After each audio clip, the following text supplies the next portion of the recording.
brain, as most of us call it. What makes this organ unique is that within it lies the ability for humans to know oneself. This feature distinguishes and sets the human species apart from the rest of creation. This ability is known as consciousness or intelligence. To begin, let's look at the primary function of the nervous system. The basic purpose is to coordinate all of the activities of the body. It enables the body to respond and adapt to changes that occur both inside and outside the body. Now, the nervous system is actually split into two parts: the central nervous system and the peripheral nervous system. We'll explore the peripheral later, but first, let's look at the central nervous system.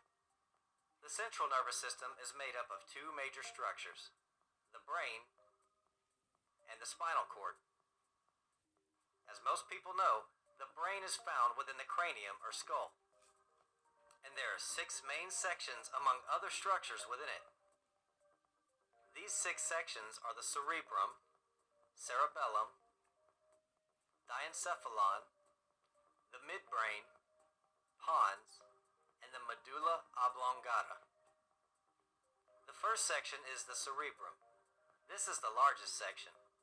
It's divided into 2 major hemispheres, which are the right and left hemisphere. And the cerebrum is further divided into 4 lobes. These 4 lobes are the frontal, the parietal, the temporal, and the occipital. The frontal lobe is primarily responsible for reasoning and thought. The parietal is primarily responsible for integrating sensory information. The temporal is primarily responsible for processing auditory information from the ears. And the occipital is primarily responsible for processing visual information from the eyes. The second section of the brain is the cerebellum. This is the section located in the back of the head, below the cerebrum, and above the first cervical of the neck. It is responsible for muscle coordination, balance, posture, and muscle tone. The diencephalon section is found between the cerebrum and the midbrain. It contains 2 structures: the thalamus and the hypothalamus. The thalamus behaves much like a relay station and directs sensory impulses to the cerebrum.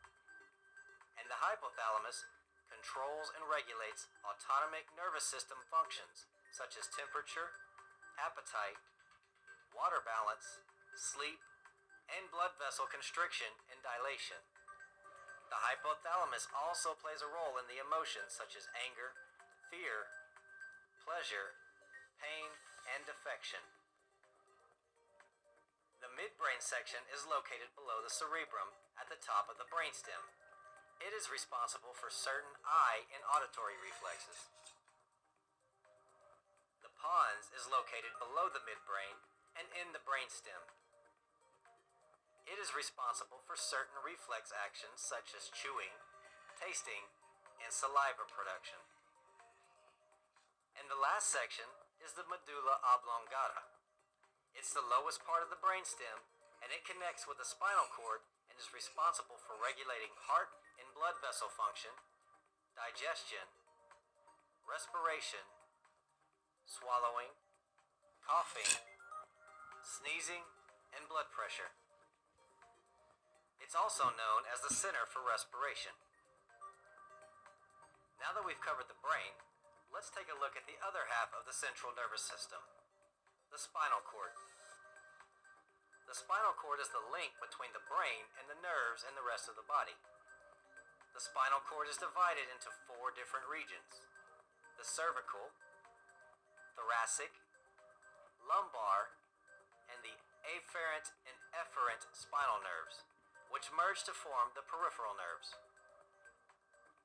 The afferent spinal nerves are responsible for carrying information from the body to the brain.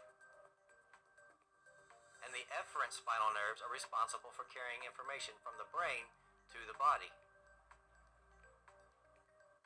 Now, within this elaborate system of nerves, neurons, and dendrites, there is a system that regulates the functions of the central nervous system, which lie outside its major components, such as the brain and the spinal cord.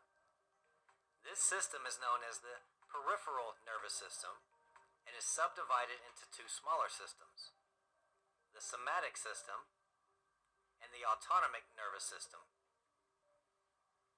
The somatic nervous system is responsible for carrying motor and sensory information both to and from the central nervous system. This system is made up of nerves that connect to the skin, sensory organs, and all skeletal muscles. The somatic system is also responsible for nearly all voluntary muscle movements, as well as for processing sensory information that arrives via external stimuli including hearing, touch, and sight. The structures that allow this communication to happen between the nerves throughout the body and the central nervous system are known as the afferent sensory neurons and the efferent motor neurons. Now, afferent simply means conducting inward, and efferent means conducting outward. So just like in the spinal nerves, the afferent neurons take information from the nerves to the central nervous system, and the efferent neurons take information from the central nervous system to the muscle fibers throughout the body.